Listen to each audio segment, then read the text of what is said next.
Be about your Father's business. Be about your Father's business. Luke chapter 2,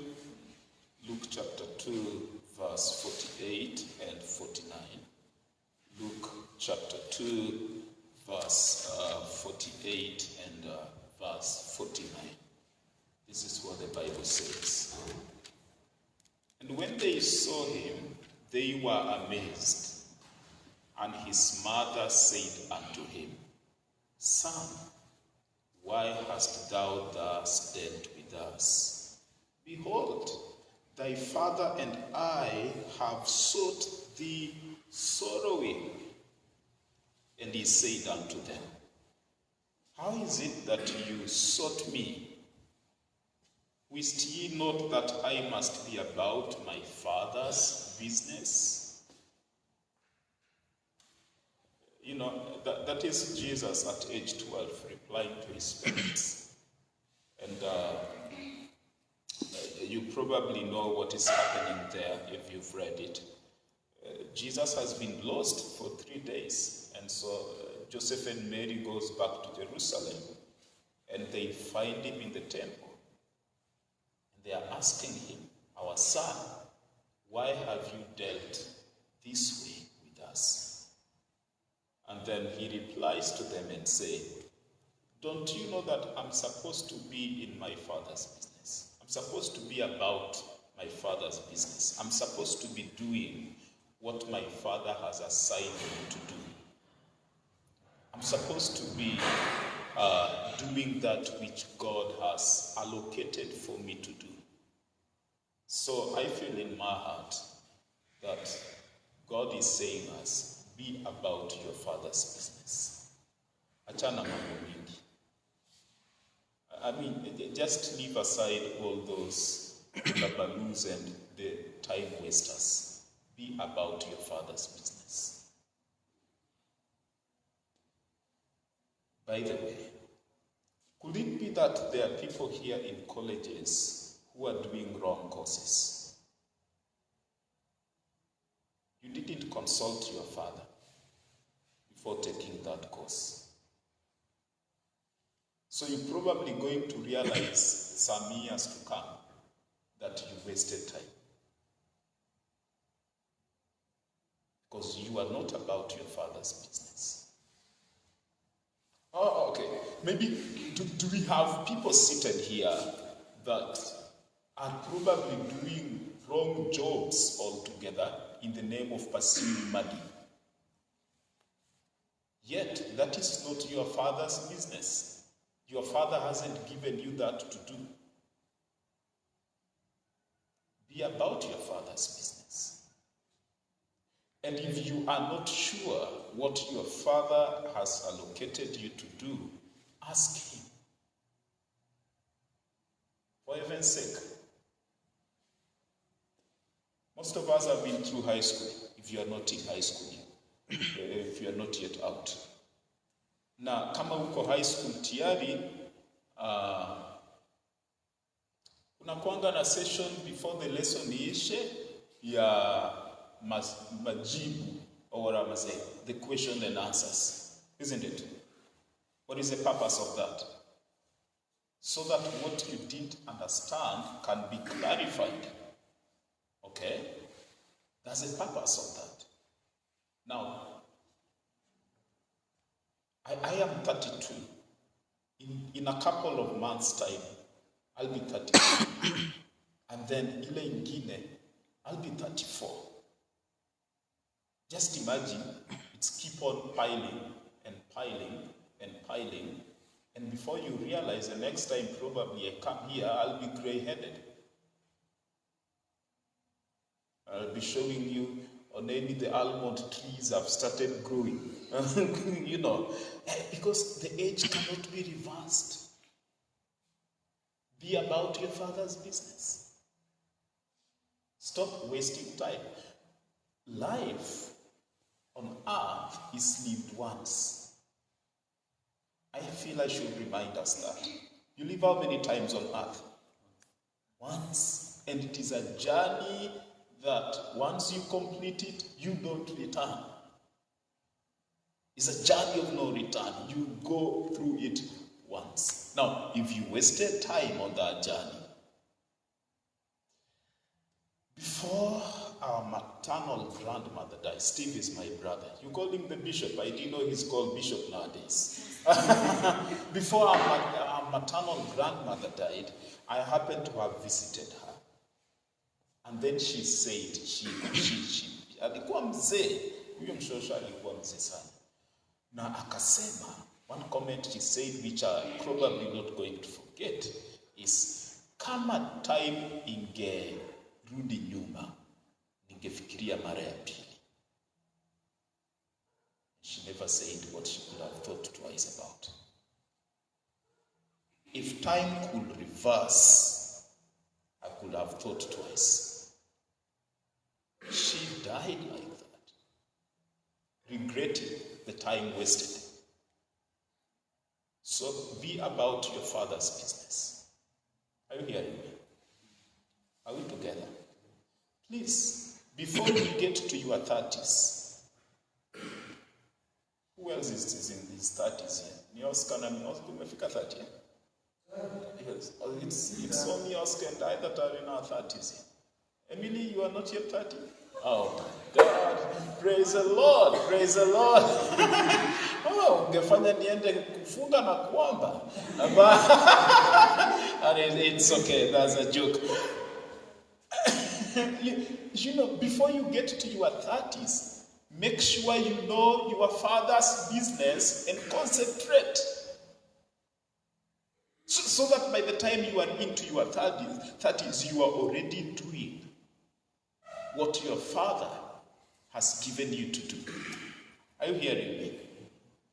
Now, Jesus, our Lord, at the age of 12, he's already discovered his Father's business. Now,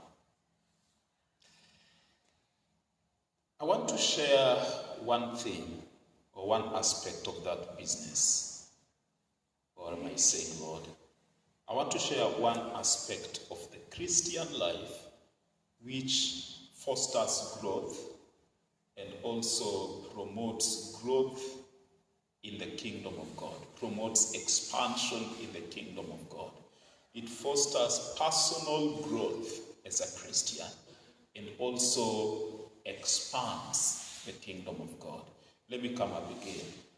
It grows you as a Christian, and it also grows the church of Jesus. Okay? Are you hearing me? And that aspect is called witnessing. So if you are writing, I want you to write this. The greatest father's business. Please write. The greatest father's business is witnessing. Okay. Maybe my grammar didn't make sense to you. You may actually add up mbele seme, my father's greatest business is witnessing. Reaching out to the unsaved. Now, there's a quote here by D.L. Moody. He said, I believe that if an angel were to wing his way from earth up to heaven, and were to say that there was one poor, ragged boy without father or mother, with no one to care for him and teach him the way of life, and if God were to ask who among them were willing to come down to this earth and live here for 50 years and lead that one to Jesus Christ, every angel in heaven would volunteer to go. Even Gabriel, who stands in the presence of the Almighty, will say, let me leave my high and lofty position and let me have the luxury of leading one soul to Jesus Christ. There is no greater honor than to be the instrument in God's hands of leading one person out of the kingdom of Satan into the glorious light of heaven. Now, what Moody was saying is this. The greatest assignment that a Christian has on earth is to lead a dying soul into the glorious light of God. Now, by the way, just in case you are in this meeting and you've never given your life to Jesus, I want to tell you the truth. You are a living dead. You learned about the living dead sincerely. Is there something like that? The living dead or the walking dead? I mean, okay. But the good news is this. The Lord Jesus Christ, who is present in this meeting, is willing and ready to give you life. Are you hearing me? Are we together? Now.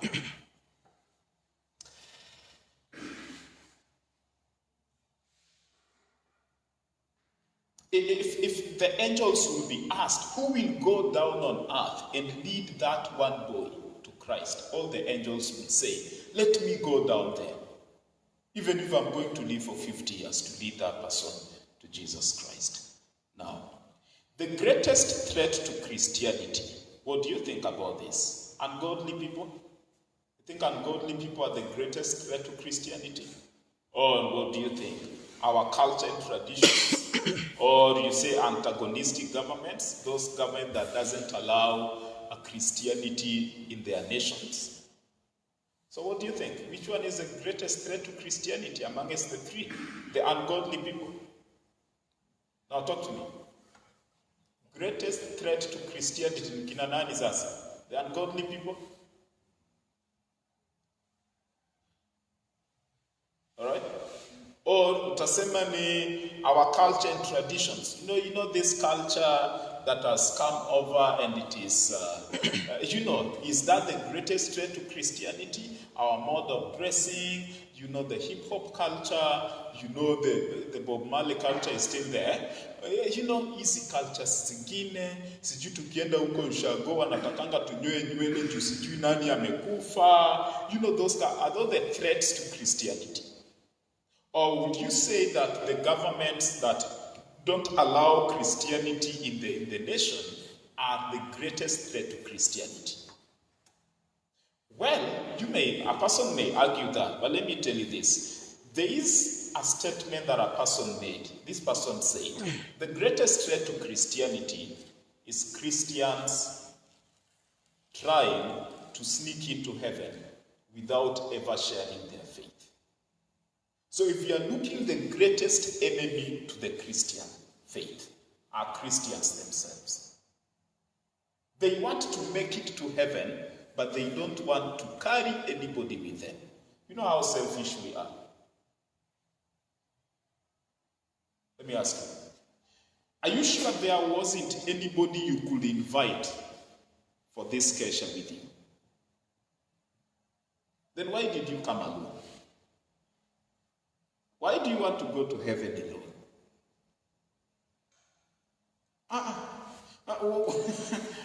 So, if that person is dying in sin, is it because Satan has overpowered them? Is it not because you never invited them over to the faith? So I think, I agreed with this guy when he said this. The greatest threat to Christianity is Christians trying to sneak into heaven without ever sharing their faith. So, because our Father's business is that we will share the faith. Are you hearing me? That we'll be able to extend a hand of invitation to a person who is not yet born again. The Father's business. By the way, that is what God is doing right now. If there is something God is doing at this moment, it's mobilizing the world for Jesus. Yesterday we already into Saturday. I noted, because we were out there for door to door, and I noted it's so easy to evangelize a Muslim into the faith when the power of God is assisting you, backing you up.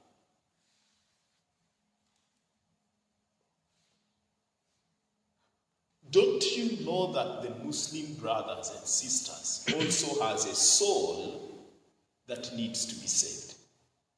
They do. Then why do we bypass them? Why don't we give them an invitation? Okay, I'm going too far. What about that your friend? Nacheki hiyo bogi yako. Yaani kwa hiyo bogi tu kuna kabazenga hapo. Jamaa, yani the person is not saved. Why not invite them to the faith? I'm going to share with you a few practical ways on how we can do that. So don't worry. Let's move pole as I continue this. Now, the saddest thing in the present church and the present Christians seated in front of me, and even those getting me through the online, is that we rarely go out. That work has been left for the pastors, or has been left for people like Oscar, who has been given the responsibility to go to Katuekra and do follow-up. So the great mass of Christians today feel not the slightest responsibility for the souls. Like we live as if we are not concerned about our parents, because some of our parents are not born again. If yours are born again, thank God. Mine are not. We are praying for them, that God will bring them to the faith. You probably have a sister or a brother who have not yet come to the faith. You don't even take time to pray for them. Or you take time to invite them over to the faith. Well, a friend suggested these 3 reasons. He said one of the reasons Christians of today are not out there, are not having the zeal, or are not going out, are not about their Father's business, is because there is an absence of conviction that every unrepentant soul is lost. Any soul that has not repented from sin is lost. Now, Luke chapter 13, the Bible says, the soul that does not repent shall die. Okay? That you mean something like, the soul that shall not repent, that shall not repent shall die. So if you have a brother, or you have a sister, or you have a cousin, or whoever that may be, and has not repented from their sin, the truth is they shall die in eternity. So why not take concern about them? And then this person also say, absence of concern for the lost. We are not concerned whatsoever. It doesn't concern us, provided you can save yourself. Why concern yourself about the other? Ni kama unacheki napanga siku ya mchele, kama shuleni mlikuwa mnakula mchele. Oscar and I enjoyed some mcheles, by the way, in Olympic High School. And there's a time we almost died. You remember? We had fasted for 3 days, my friend. And then, sasa siku ya kufungua, tukasema, tunaenda ku-revenge. Tulieka nini? Ilikuwa kidheri ndoo ama kidheri ndoo na mtungi 5 liters, my friend. And then we were sleeping in church, so we came. Na tukaichapa hapa. My friend. Almost dying. Watu walihara. I think hiyo kuhara ilitusaidia kiasi. And then there's a little tumejaza ilikuwa 10 liters ndoo. Mchele karibu kujaa. Kwa ndoo. Na maharagwe tumechanganya ndani. Hao ni mapastors watumishi.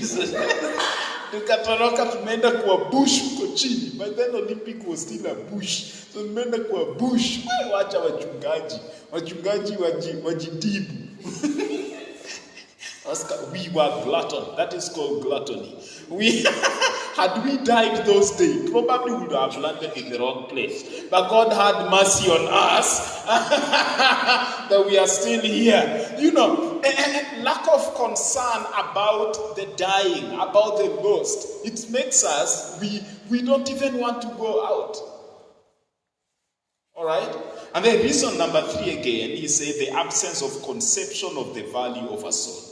We have not conceived how important a soul of a human being is. What is the price of a soul? Mediatic. What the price of a soul? Blood. You know that? Okay, wait a minute. If a person joins Illuminati, okay, that thing is real. There is what they call the eternal covenant. Eternal covenant. Eternal covenant is now what you hear selling the soul. You give over your soul for the exchange of the materials you want. And it is eternal. Okay? Now, the Lord Jesus Christ, because man was lost, for him to save us, what did it cost? Now talk to me. What did it cost him? The death of a cross. Blood. And the writer of Hebrews say there is no forgiveness without blood. There is no remission of sin without blood. There is no atonement without the value of a soul. So if you have a brother or a sister who is not born again, I want to tell you what I feel God say. Go about your father's business. Invite them to the faith. How many people do you sit with in a class or greet every day and you never tell them God loves you? How many colleagues of yours at the place of work are not yet born again? And by the way, when you are with them, you don't even appear to be as a Christian and an ambassador of God. You've been incorporated into the mix until you just look like them. So there's no difference.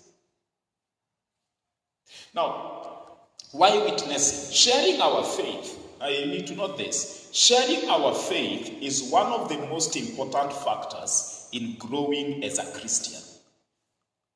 Are you hearing me? Because we've been told, for if you want to grow as a Christian, then you have to give yourself to prayer, give yourself to Bible study, right? And give yourself to attending church. But there is point number 4 that is often neglected. Sharing your faith, witnessing. I deliberately walked with a sister today into a Musa club, a Changa club. Yes, deliberately. So that she can, and I asked her, do you have an experience of these people?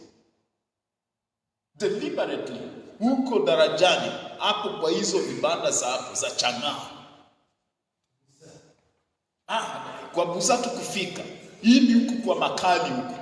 Huku kwa machozi ya Simba.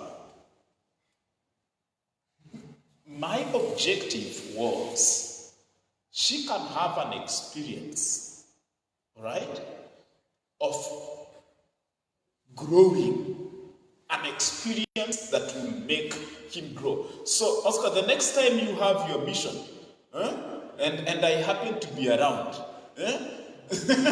ukisikia tunaenda na wewe, anza kutoroka. Kwa sababu, mimi naona nitakuingiza ile base ya pale. Huko kwa wazee, wale wazona onanga mbili. Ati unasema, lakini si Yesu alitengeneza hii kitu. Na ilikuwa hata kwa harusi. Na hata, wewe fungua hapo, fungua hiyo 2 Timothy. 2 Timothy, fungua hapo. na si Biblia inasema tukunywe. Kwa nini unasema tukunywe? When you share your faith, you give yourself to sharing your faith, you grow. Are we together? It's one of the areas that fosters your growth. Those of you that did some biology, mulisoma kitu inaitwa enzymes. Mnakumbuka enzymes? Alafu naambiwa enzymes are like catalysts, isn't it? Catalyst, whatever that was. Catalyst ni ile kitu ina speed the action, isn't it? It speeds up. Okay? Nitumie mfano wa nini?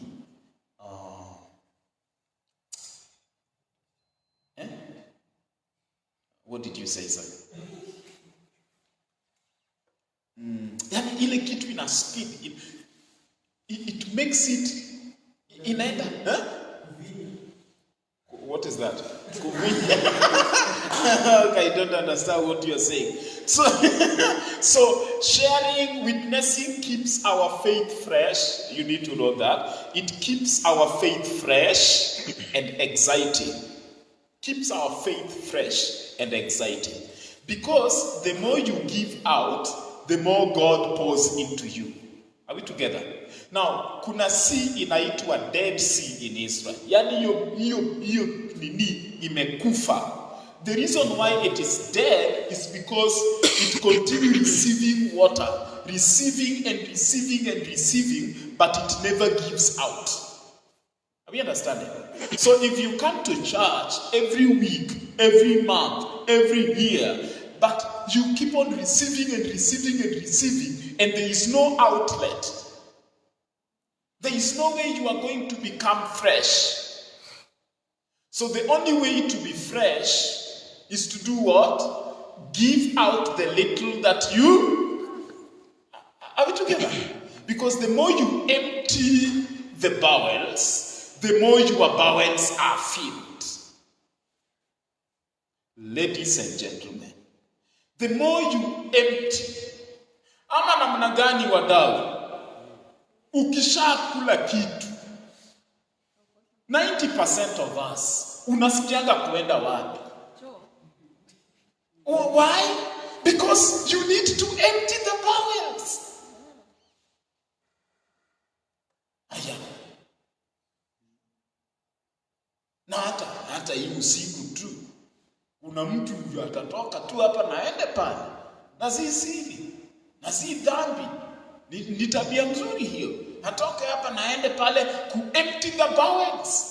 So that to create space for the incomings. Are we together? So the same thing happens. Whatever God has taught you, it is not for you to keep it inside there. It is for you to share it out.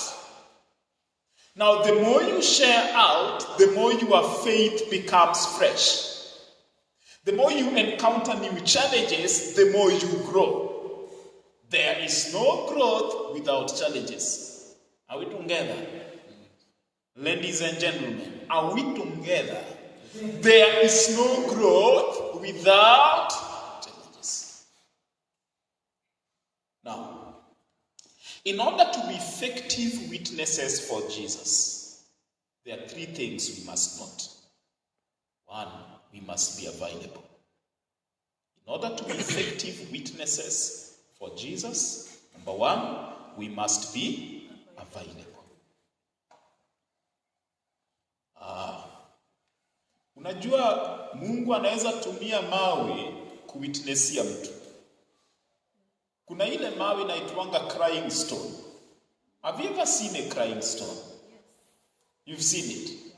And you know, if you live from around that area, it doesn't make any sense to you, isn't it? Now, to us that have never seen it, when we get there, we take pictures. Why? Because it is unusual for a stone to cry. It is only known that human beings do what? Cry. But this time around, a stone is crying. Mpaka inatoa machozi. Unasema this is a unique thing. Because unasimama hapo unaizubalia kwanza. Haya. Gumawe kumesimama na tena iko na kichwa na iko na mwili mzuri na iko na macho kubwa inatoa machozi.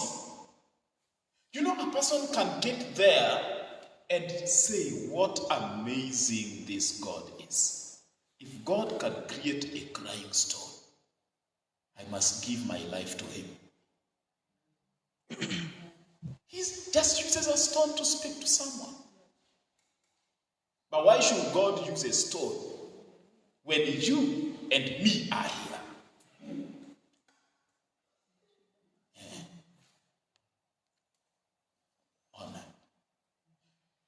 A mare pussy, the mare cat.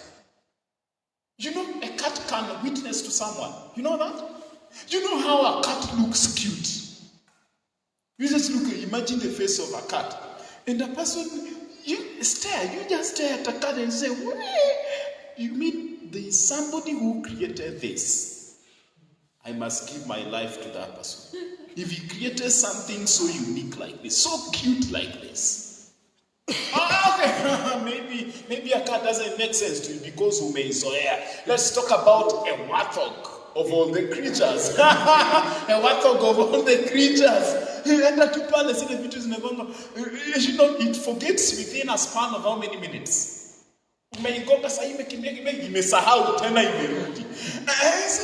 You know, such a creature is enough for God to use to draw somebody to himself. Now, that is if you and me are not available. Are you hearing me? Be available. Yield your life to God. God uses available servants. Okay? Number 2, be prayerful. If we must be effective ministers or effective witnesses for Jesus, be prayerful. Now, what does that mean? Ask God to lead you to people to share with. Ask him to lead you to people to share with. You also need to pray that God will make them open to his word. Ask him, God, who do I share with? I'm actually trusting God for a way on how we can share the word of God with our Father. Our biological Father. I regretted the last time we were home, which is, I think, last Sunday, but one. I ought to have given him a tract, an evangelistic tract, but I forgot.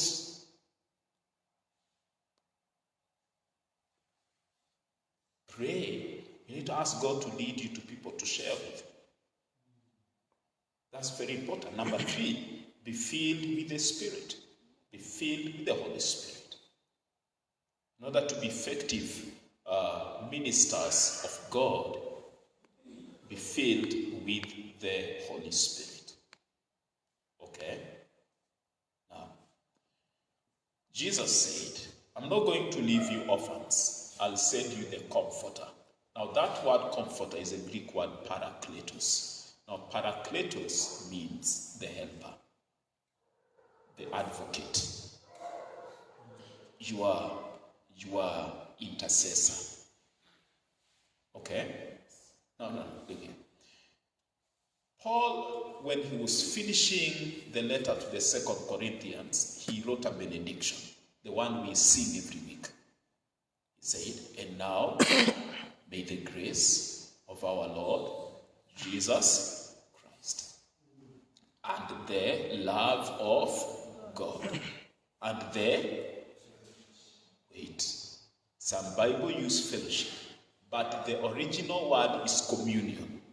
So, and the communion of the Holy Ghost be with you all. Amen." Now, the word communion means this. Gideon Kuja, now that you are still very strong, stronger than most of us here, of course, apart from our friend down there. Now, communion means to walk alongside. All right? To walk alongside. You are not ahead or behind. You walk alongside. To encourage. Okay? So as we walk alongside each other and we encourage each other, we are talking, guiding. Okay? So that's why we need to be filled with the Holy Spirit. Filled. The word filled means to be influenced, diffused throughout the entire soul. Okay? You know what? The Jewish scholar generation, you guys are here. You know what a Jewish scholar is. Please talk to me. I know it's night. It's at night. You know what a Jewish scholar is? What happens if you mix a Jewish scholar and water? What is the result? You now get a juice. Now, listen. The original name of water is water. Isn't it? By the time you mix the powder, it now ceases to be called water. What is its name? Jewish scholar, isn't it? It's now a juice. What has happened? The content of the color has diffused throughout the water to change its name, to change its content. Now, so when we talk about being filled with the Holy Spirit, we talk about the Spirit of God influencing your entire soul. Now, wait a minute. Acts chapter 2 verse 4, the Bible says, and the Holy Spirit filled them. And then, Amplified, the Bible says, diffused throughout their entire soul. And they spake in tongues as the Spirit gave them utterance, or as the Spirit influenced their speech. So where was the Holy Spirit that enabled them to speak in tongues? He had diffused throughout their entire soul. Are we together?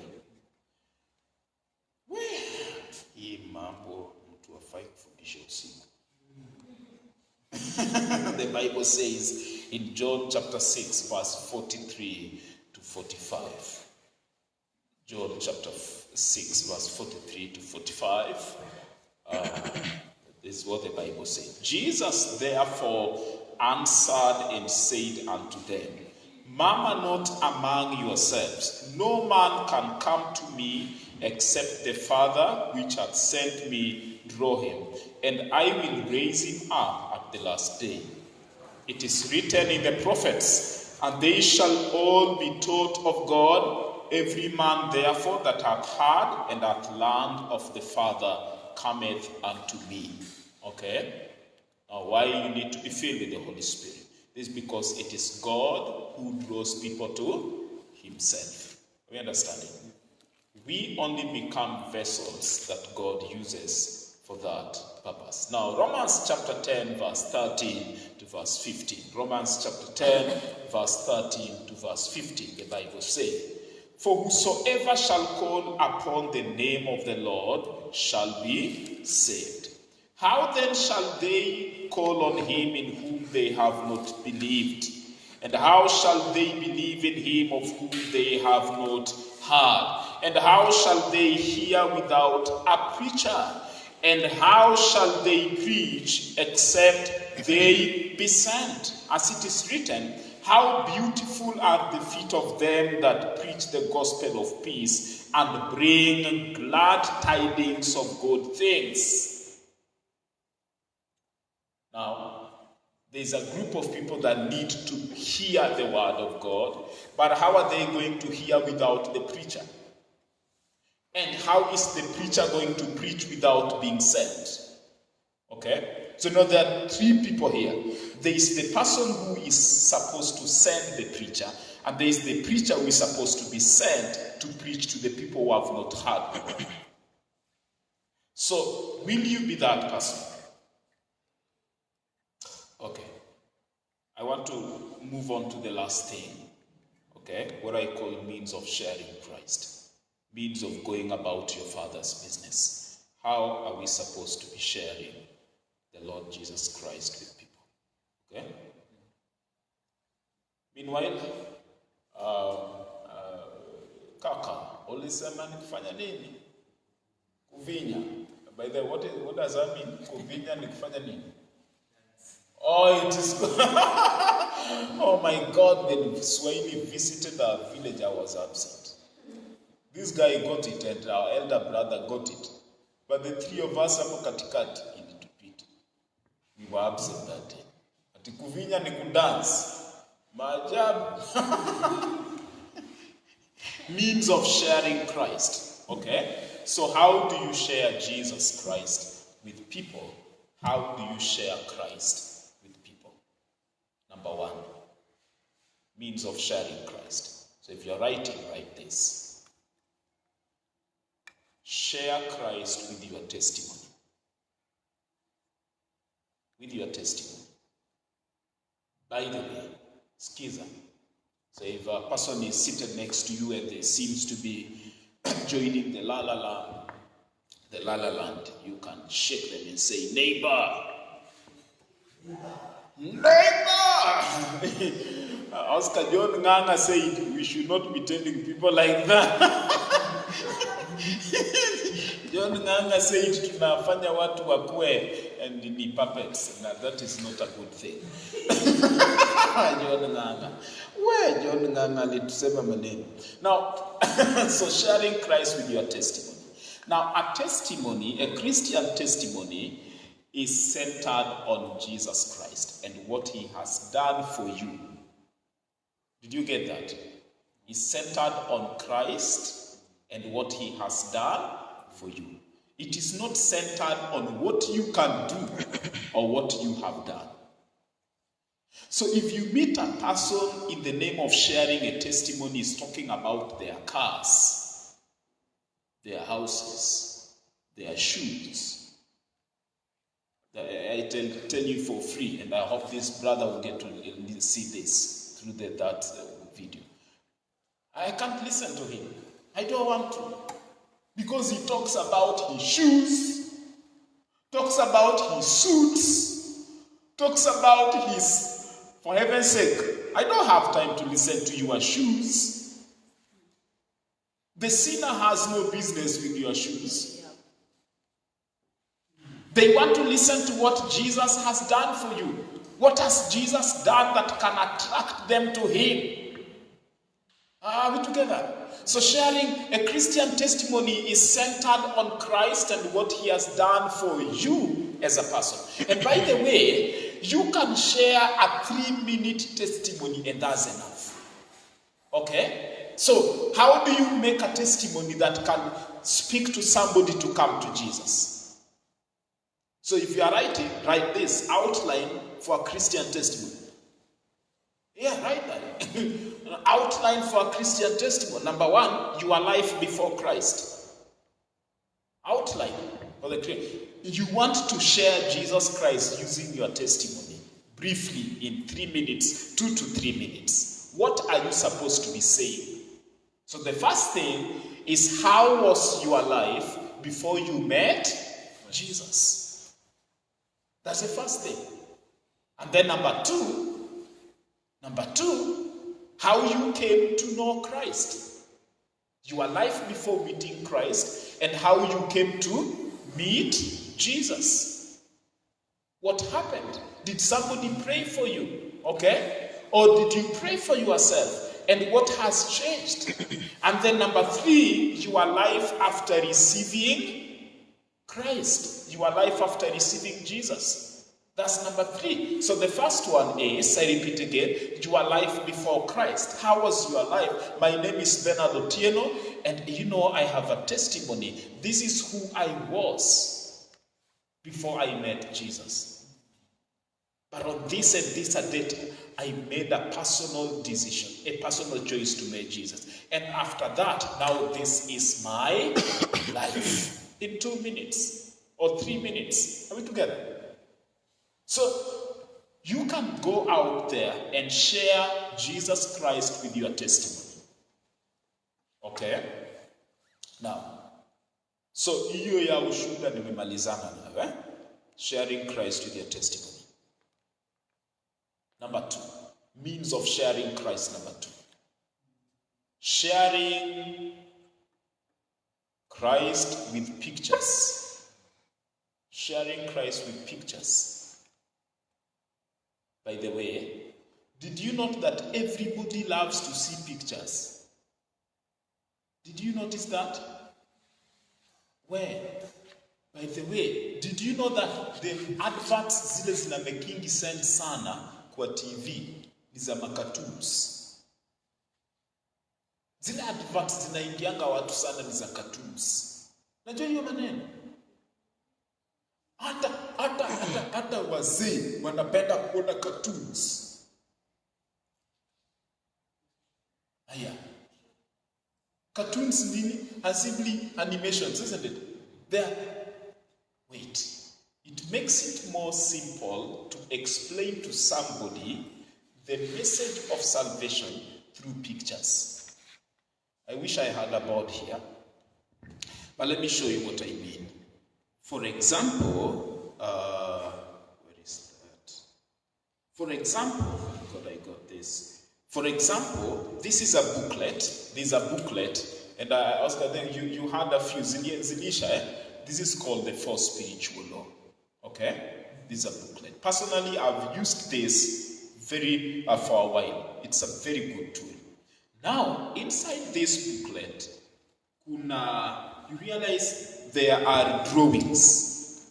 For example, you want to explain to a person what Isaiah chapter 59 verse 1 and 2 says. It says what? The arm of God is not too short to say. Something like that, isn't it? But our sin has separated us from God. Okay? So you want to explain how man has fallen short of the glory of God. Romans chapter 3 verse 23. All have sinned and are fallen short of the glory of God.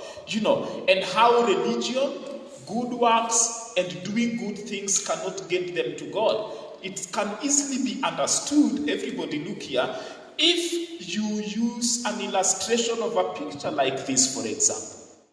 God is holy, man is sinful. These arrows represent the trials. A person becoming religious, becoming a good church attendant. Okay? All those efforts cannot connect them with God. They all fail. Alright?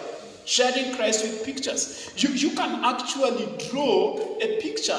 You can unaweza tu vijiti tu kakijiti ya mtu, alafu kakijiti ya mtu, alafu kagap hapo katikati. Na hiyo gap uandike sin. So ukuseme God, ukuseme man. And you say sin has separated man from God. You understand? It makes a lot of sense that way.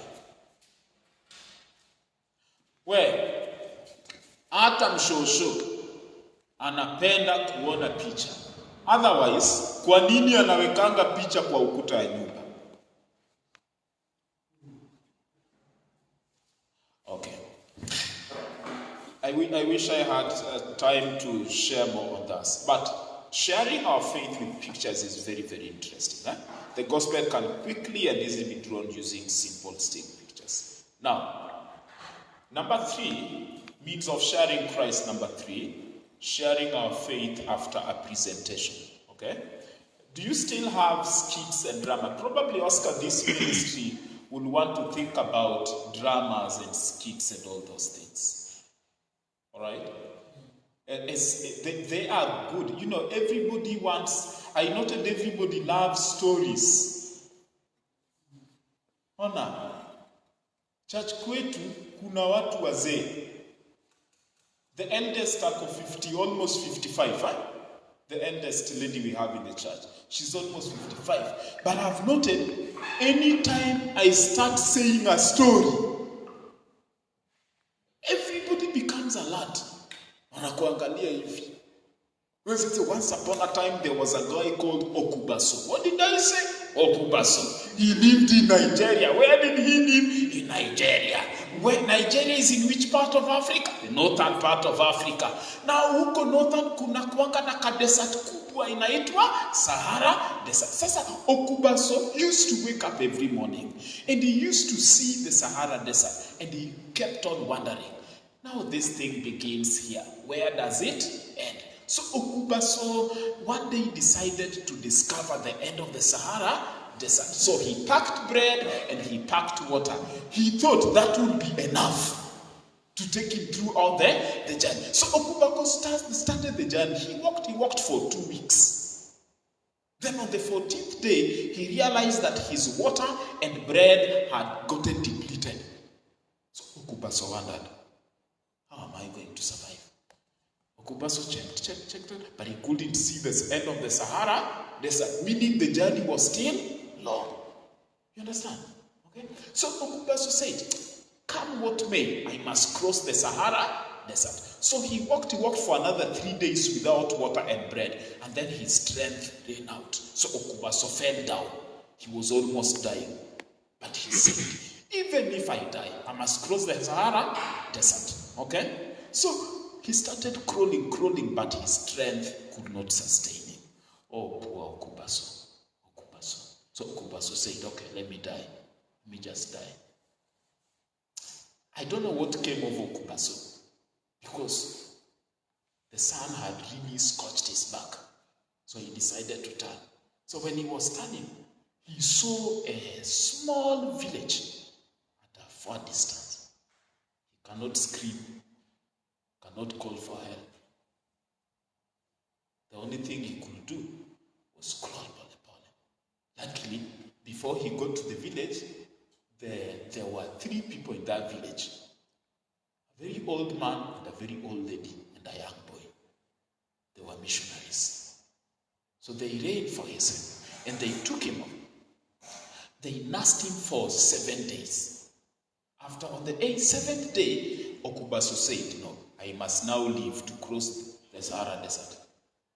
And then, to cut the long story short, Okubaso vile alikuwa anatoka kwa hiyo kijiji, hao wazee wakamwangalia, wakaanza kulia. Nasema Okubaso, please don't go. You are going to die. Okubaso insisted, I must cross the Sahara Desert. But they said, okay, so Mr. Okubaso, we are going to give you a horse. This horse will help you. But please listen to the instructions. The horse only listens to how many languages? 3. How many languages? 3. The first language is praise the Lord. If you say praise the Lord, the horse will start doing what? Walking. You understand? Start walking.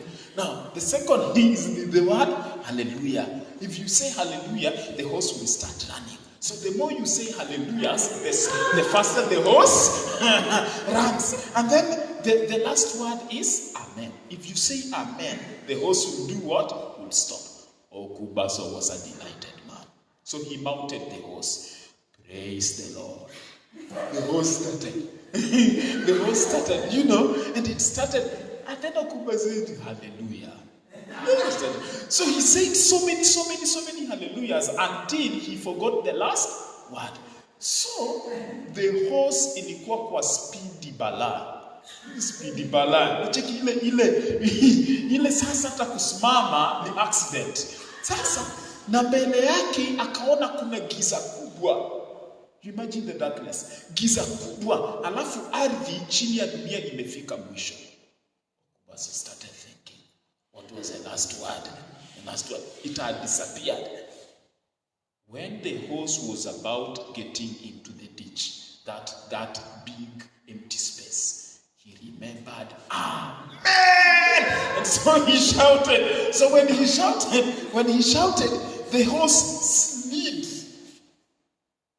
Oh, poor Okubaso was thrown into the ditch.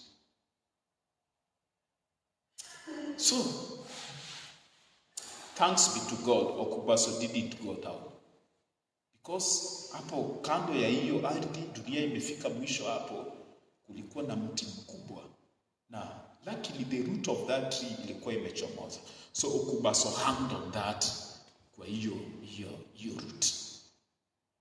Akaanza kulia, help, help, help, help. So the horse came. Kamchungulia. When Okubaso saw the horse, he abused the horse. Farasi mjinga. Farasi pundamilia. Farasi umenirusha hapa. Farasi aina gani? So the horse ikatoa machozi kubwa. Machozi kubwa. Imagine the horse in a drop machozi kubwa. So machozi kubwa and then it moved backward and it disappeared. Okubaso was left there alone. Darkness surrounding him. Akiangalia chini anaona mahali hawezi fika. There is no end. When he was almost getting tired, a voice came from nowhere. Let go the root. Yani wacha kushikilia hiyo mzizi, uteremke chini na nitafanya nini? Nitakuokoa. Okubaso refused. So he held on tight to the root until he could not hold anymore. Then he said, okay, let me just die. So, alipoachilia tu hiyo mzizi anaanza kuteremka, kukatokea mkono kubwa. Mkono kubwa. Okubaso landed on that hand. If you want to know what happened to Okubaso, don't miss next Sunday service. You know, everybody loves stories. And you don't have to be a master. You can create my stories. You can simply create a scenario. Are you hearing me? It's a way of sharing Jesus Christ. Okay? I mean, you come out. You go outside, you meet children. I mean, talk about Shufan and Ephraim. That's just a name creation. Otiatomasekete. You know, you just come up with funny names. Because those funny names, they first of all create, unaona, yani kama my introduction to. Unaona vile DJ Afro ufanya mafaza DJ Afro. Basi. You know, DJ Afro is just a funny kind of creature. You know, just a funny kind of creature. It's not that you're gonna content. No. Then you know the way he says his thing. It is not real, but he's making it you. I mean, you can keep yourself glued there for 2 hours, but he said nothing. Na nyakati ni za usiku. You know, how many seconds did he take by saying that?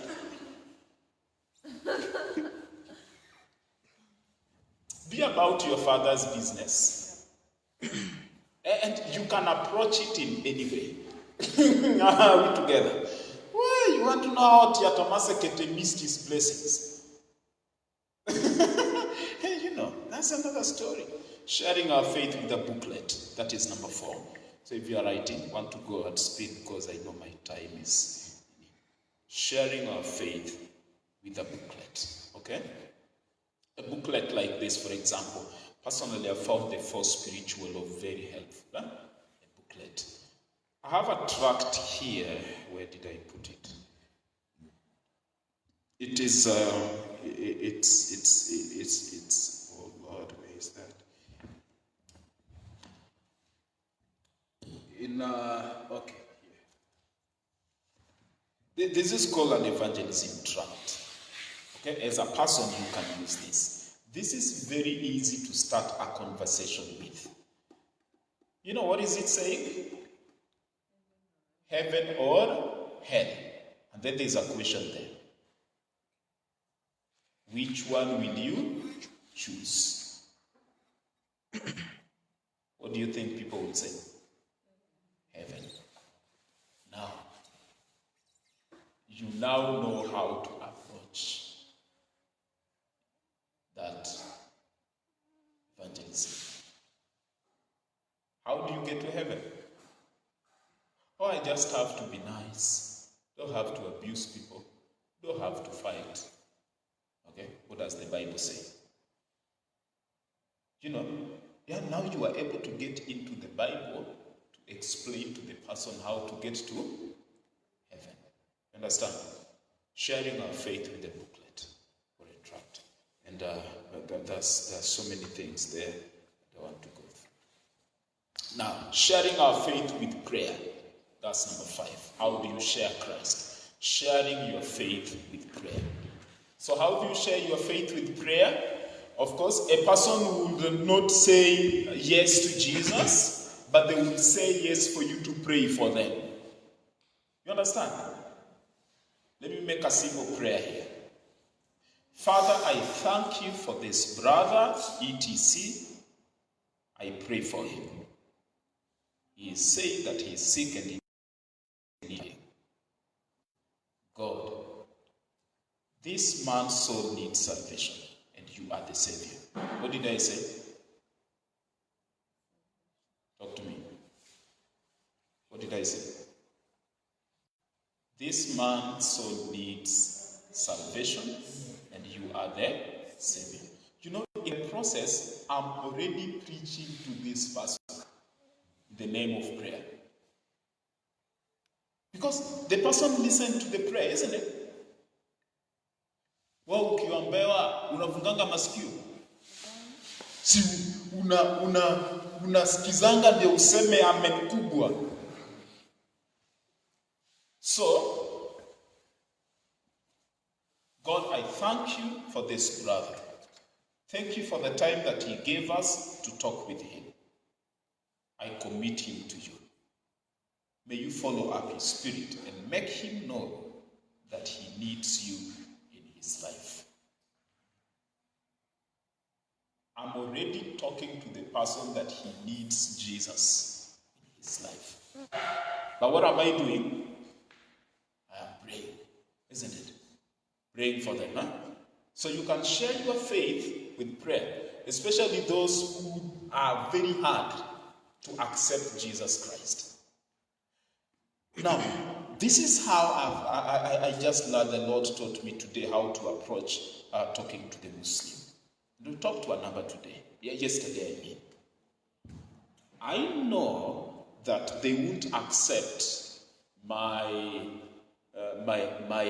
salvation call. But I know they also have a perception about the Christian faith and salvation. So this is what I do. I encourage him to talk about what their deen says about the issue. Then I will share what my Bible says about it. And you know how God has, just amazing how I learned that yesterday.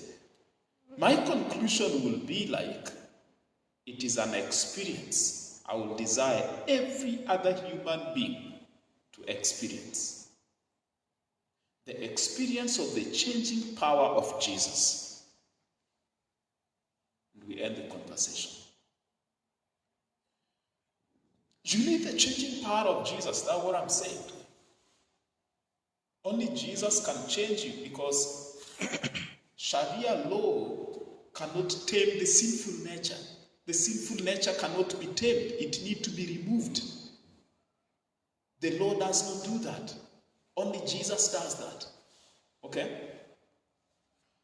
Oh, guys, I hope I'm not sitting on your head too much here. Sharing our faith with prayer, all right?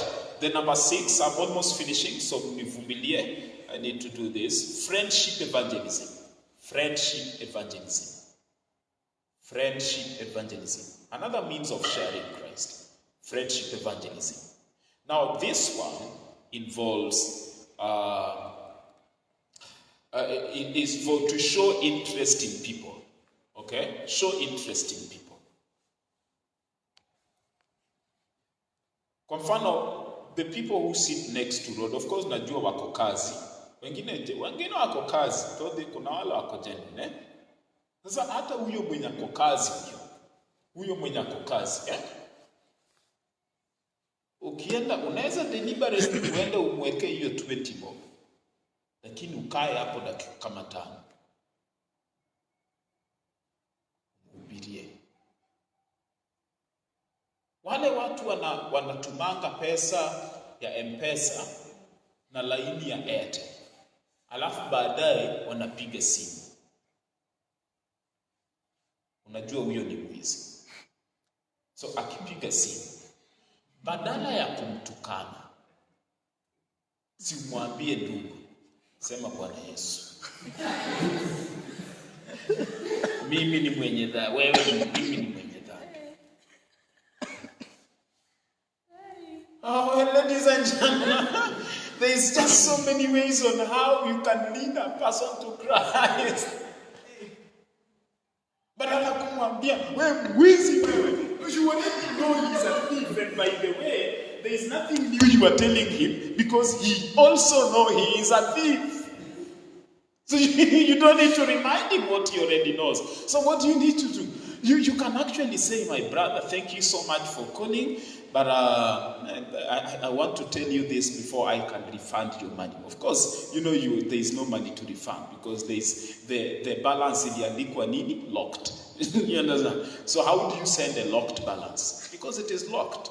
But I wish to tell you this. Jesus Christ loves you and he desires to save you. Full stop. Did you communicate? Did you say something? Sasa usitukane yeye. Useme wewe mimi sichezangi na watu kama nyinyi. Watu kama hao cheza na wao mzuri. Yaani cheza na wao game yao mzuri. Usitukane yeye. Please be about your father's business. You understand? Praise the name of Jesus. Friendship evangelism. It's, please, the birthdays, and of course, Oscar and I should be talking of anniversaries. Of course, the birthday guys that are here, please, you can use your birthday to win people to Jesus. Badala, okay. If at all you have, of course, most of us want to do birthdays here,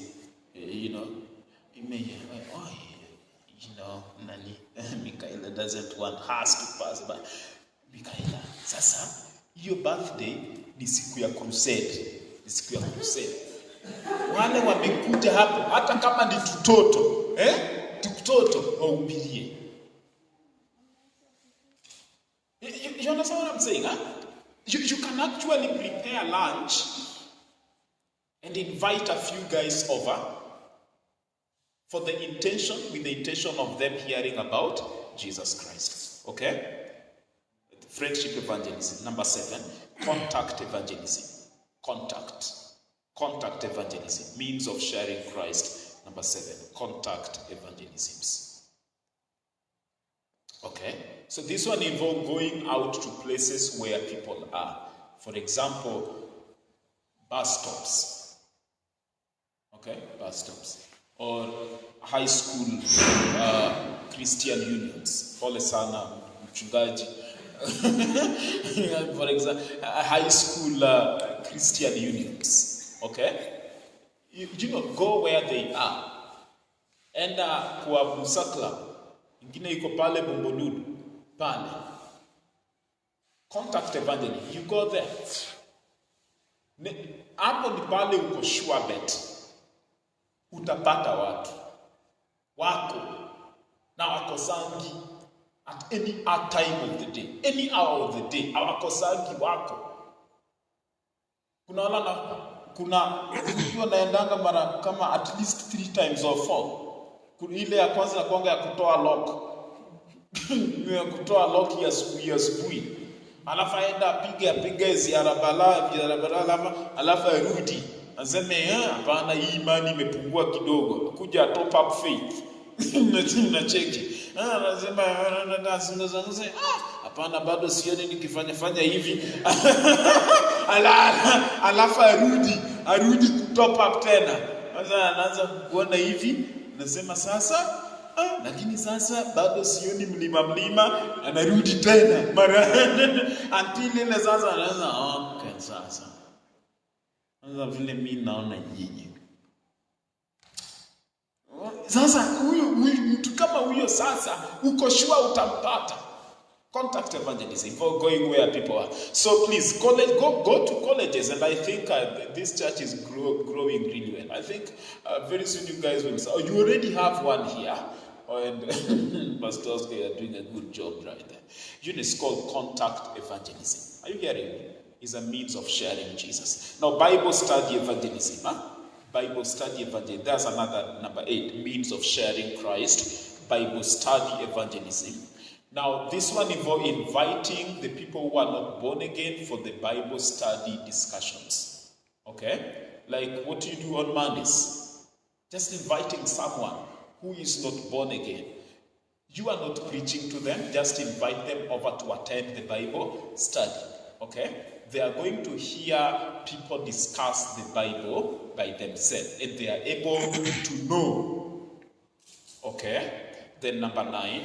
Number 9 is the third last, and then niwawachane na nyinyi. Invitational evangelism.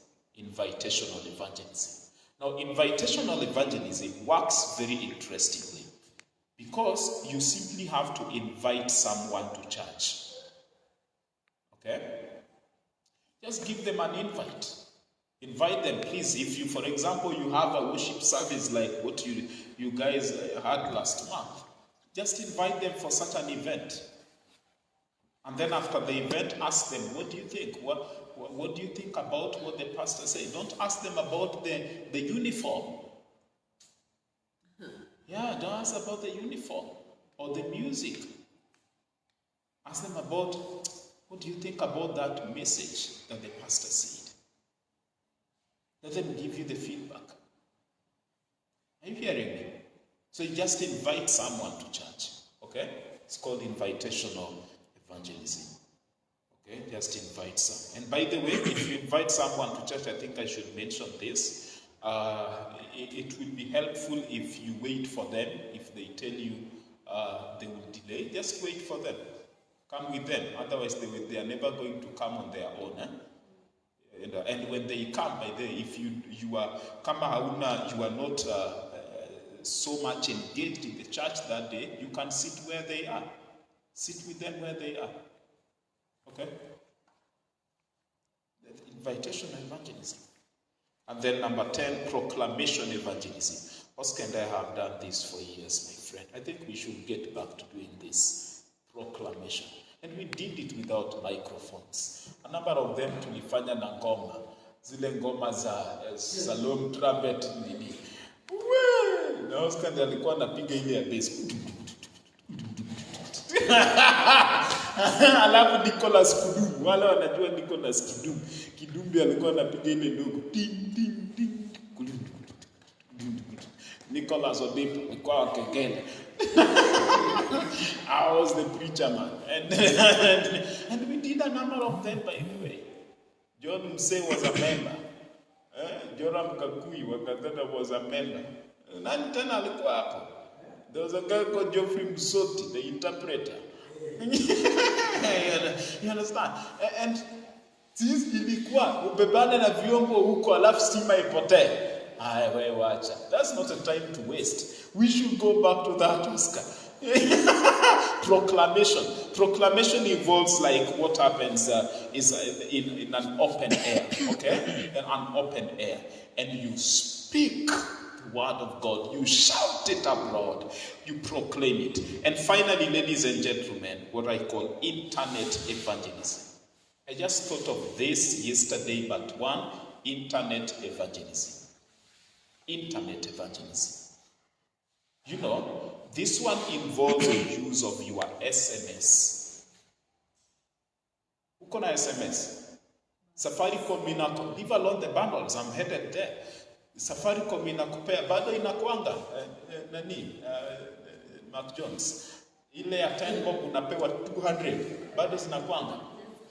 I mean, so with 10 bob you are able to reach 200 people. Without you talking to them, simply texting them. I mean, that's like the whole of your contact. The whole of your phone book. Kuna watu wako na more than 200 contacts in their phone. Okay? 20 bob, you're able to reach 500. You can use your SMS, just text. Especially if you know this brother is not born again. Just say, hey, I've been praying for you today, and and I felt I need to tell you this. Who doesn't want to hear you praying for them? I have been praying for you today. I feel in my heart I need to do what? To tell you this. And you tell them a brief thing about the love of God for them. You can use your SMS. Okay? Check it. Badala kuweka zile emoji za let me not mention it. Okay. Wait a minute. Your social media platforms, what do you use your Facebook for? Okay. Your WhatsApp status. Think about it. How many people sees your status per day? How about if they saw a scripture or if they saw a message pointing them to God? Would you not have evangelized? Okay. So, what is the benefit, by the way? Piga picha hivi hapo, alafu ume point nini the mountain nini hapo, alafu umewawekea hapo. Sasa utakuwa umewasaidia aje? Unajua kile watafanya kwanza, wakiona hiyo status inapita, kwanza wanaimute. Anaisorora. Hii sasa ndio inataka. The next thing, the person is strategizing on how they can follow you up. How about if they saw John 3:16? That's a simple way of evangelizing. You didn't use your energy to talk to them, okay? So you can use your Facebook account, use your WhatsApp status, okay? Just to speak to someone about the love of God. Are you hearing me? Be about your Father's business, okay? That's what God has called us for. For your information, that is what God has saved us to do. Be about your Father's business. Don't waste time. 2 things as I close. 1, there is your own life assignment. What God has wired you to accomplish. And there is this general assignment that the Father is doing. It is his business to save people. So can we do his business?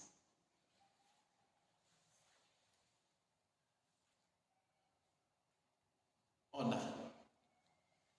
Mimi nimepewa Bible. Hiyo ndio kazi yangu.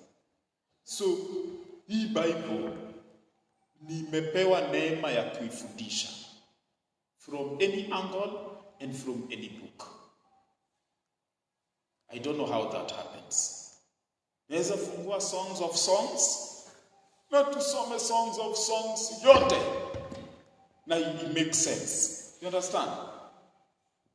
But ukiniambia nisimame mbele ya kamera ya Emily, ama ni balance hiyo kamera, you won't watch the TV that day.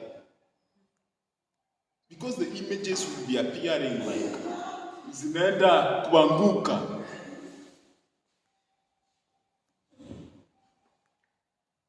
So, the work of reaching out to people is not only left to Ben, to Oscar, and to the other pastor or whoever else is out there doing that.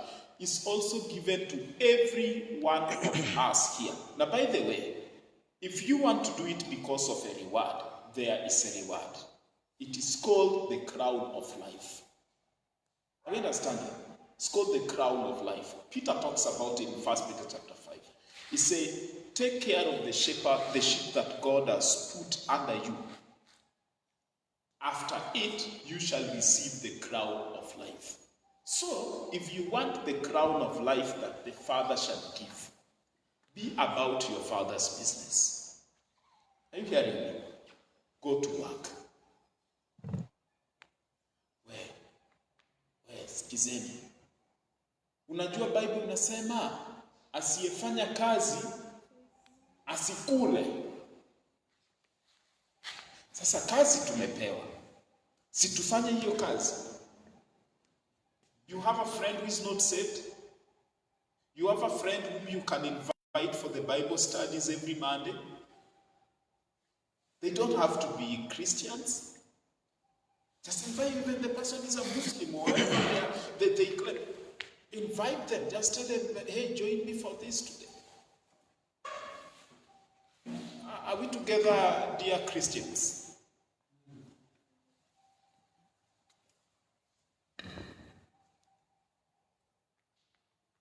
Please, somebody read us Colossians 4 verse 5 as we pray. Colossians chapter 4 verse 5.